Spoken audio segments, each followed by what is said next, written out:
Hi everyone, this is Julie Stark from On Your Left Fitness and your race director for the Oro Valley Triathlon and Duathlon.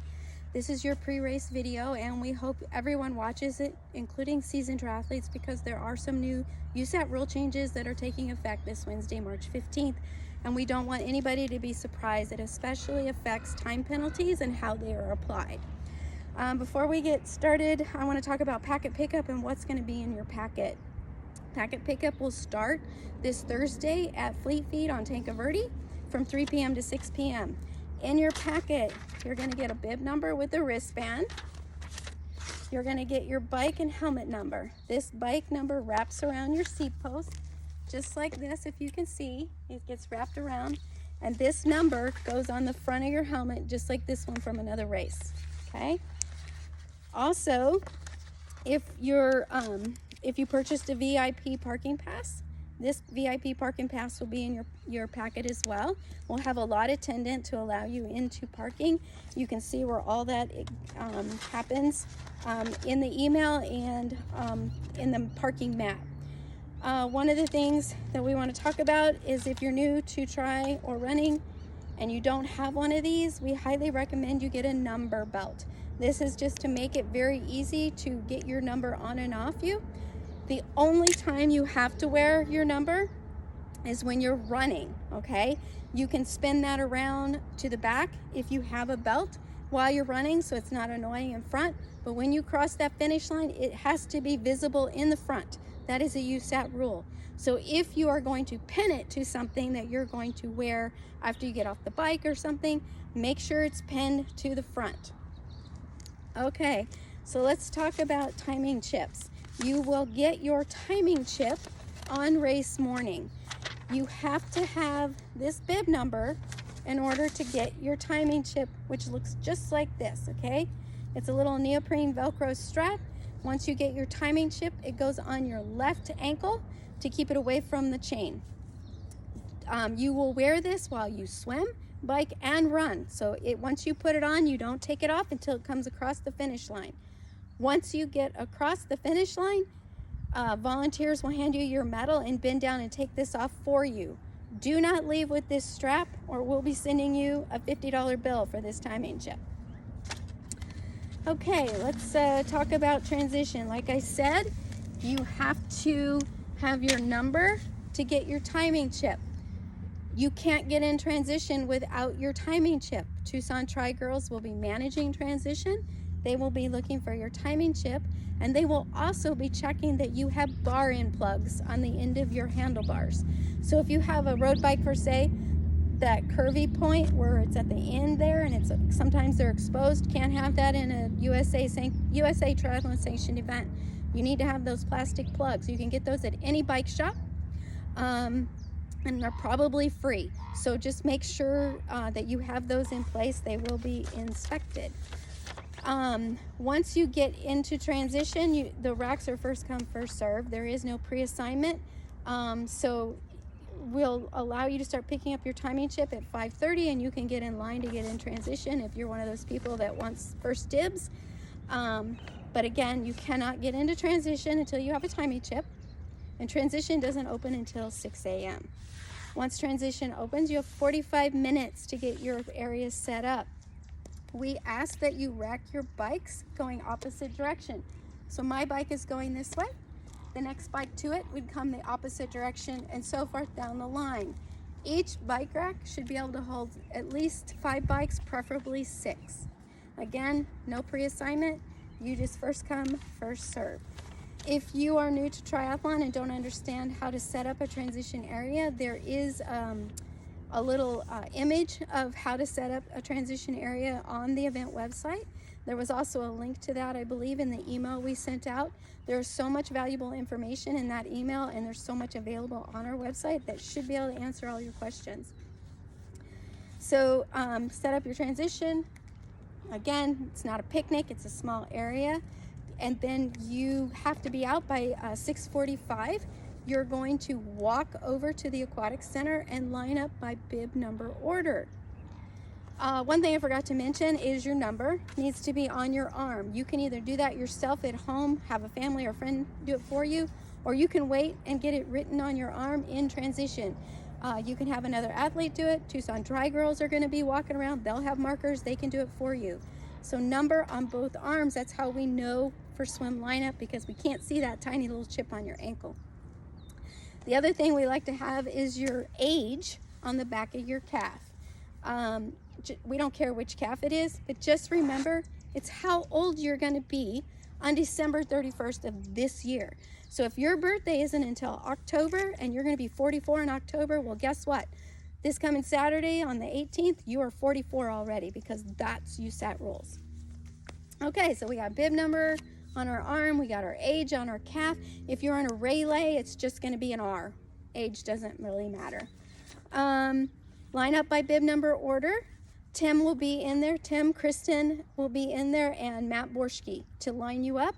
And then the timer will tell you when you can go. You do not enter the water until the timer says go.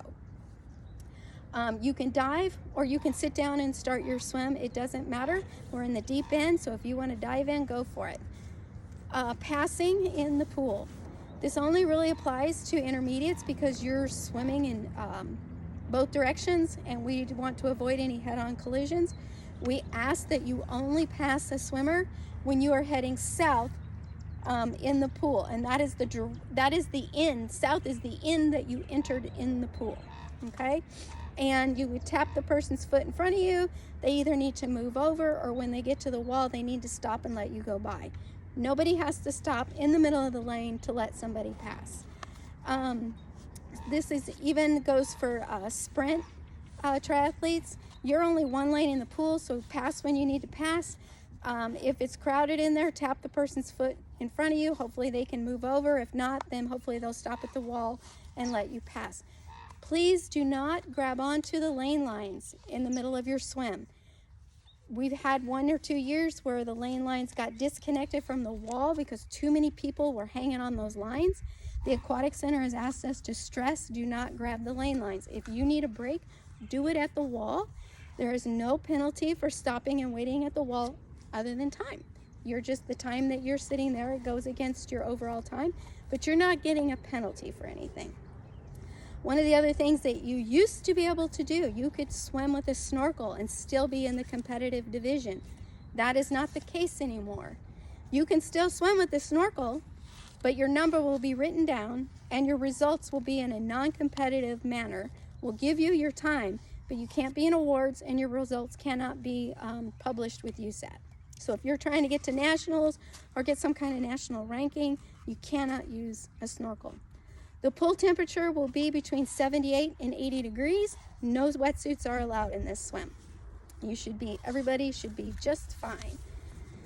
Okay, I got my little cheat sheet here. So let's talk about, you come out of the water, you're running into transition. Before you even remove your bike rack or do anything, make sure you put your helmet on and you strap that chin strap. Okay, once your bike is off the bike rack, it's considered in motion. Even if you're just running and walking it, that's in motion and you're racing, and you have to have a chin strap done.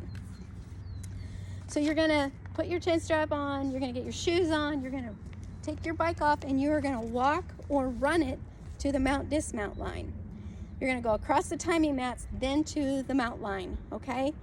Do not ride your bike in or out of transition. That is a violation. And on top of that, your chip might not read because your pedal stroke might be high and your chip won't catch it. So you're gonna grab that bike, you're gonna go run it across the timing mat, go to the mount line, and you're gonna get on the bike, and then you're gonna go. As you merge onto Calle Concordia to start your race, please stay to the right. Odds are there are racers already out there, and they're gonna be coming around Calle Concordia, up Oracle and around down Calle Concordia, and they're gonna be to the left to allow you to come in and merge with traffic.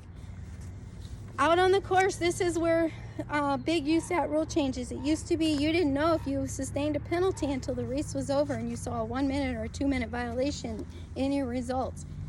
USAT changed it. They now have yellow, blue, and red cards. If you are flashed a yellow card, that is a warning, okay? Doesn't mean you have to stop.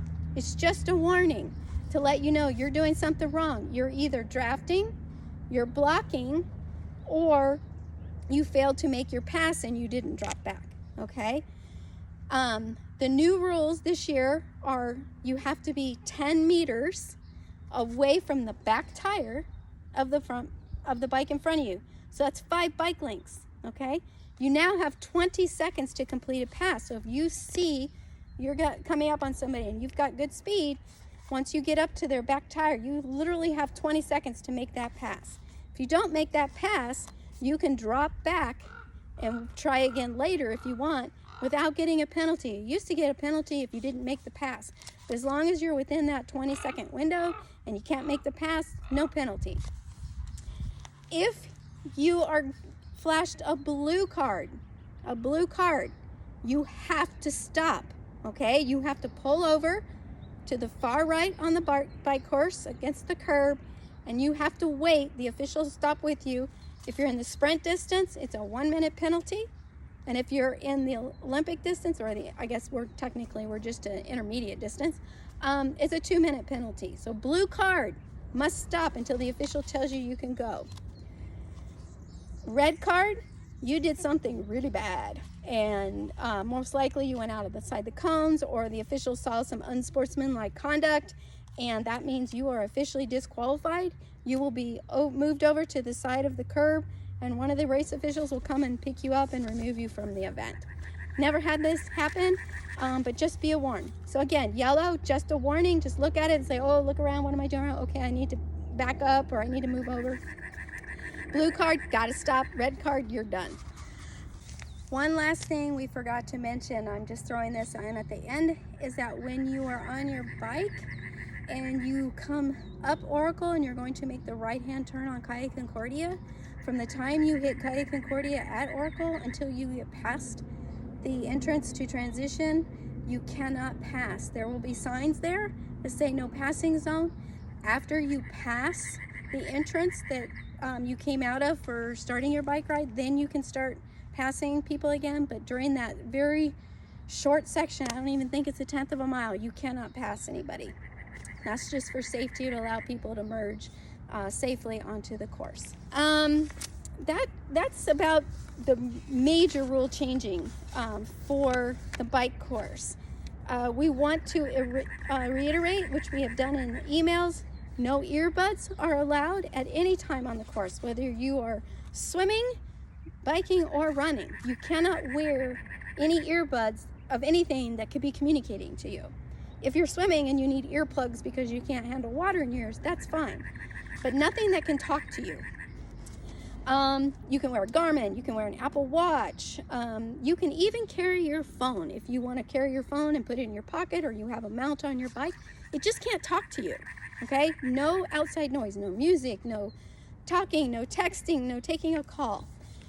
Let's talk about that. Last year, USAT changed the rule that if you were on the course with your phone, you could accept a call if you stopped where you were, moved yourself off of the course, and took that call.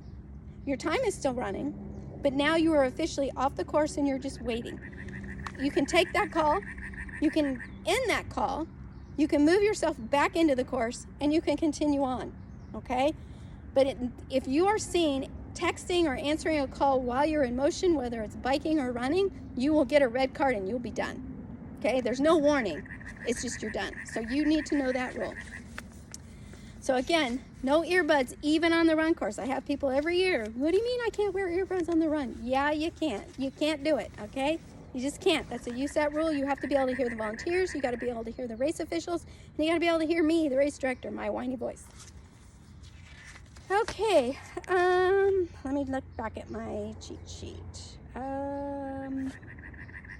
The other thing is, whether you're on the bike or the road, make sure you understand that there is no outside assistance. You cannot have your coach or your spouse or your boyfriend or your best friend out there on the course cheering you on. You get a flat tire and they come and help you change it. Can't happen. The only people that can help you on the course is a volunteer or an official or another athlete. That's it, okay?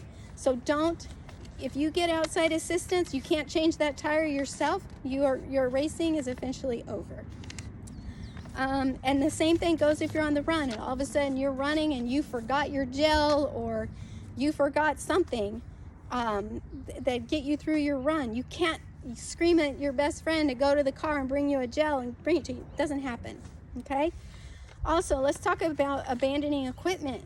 If you run out the course, run out of transition, and you still have your bike helmet on and you've started your run, guess what? You're running with that bike helmet the entire time. You cannot just throw it on the side of the road and continue on. You can leave it at the aid station, the one and only aid station we have out there, but you can't leave it on the course. That's called abandoning equipment, and that's a penalty.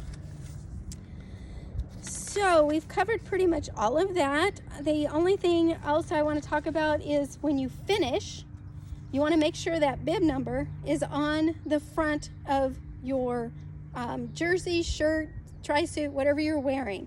If you want, you can go to one of the local shops and you can get one of these bands to put your number on, okay? Highly recommend it. You can spin it around the back while you're running, and then when you're done getting ready to finish, you bring it around to the front.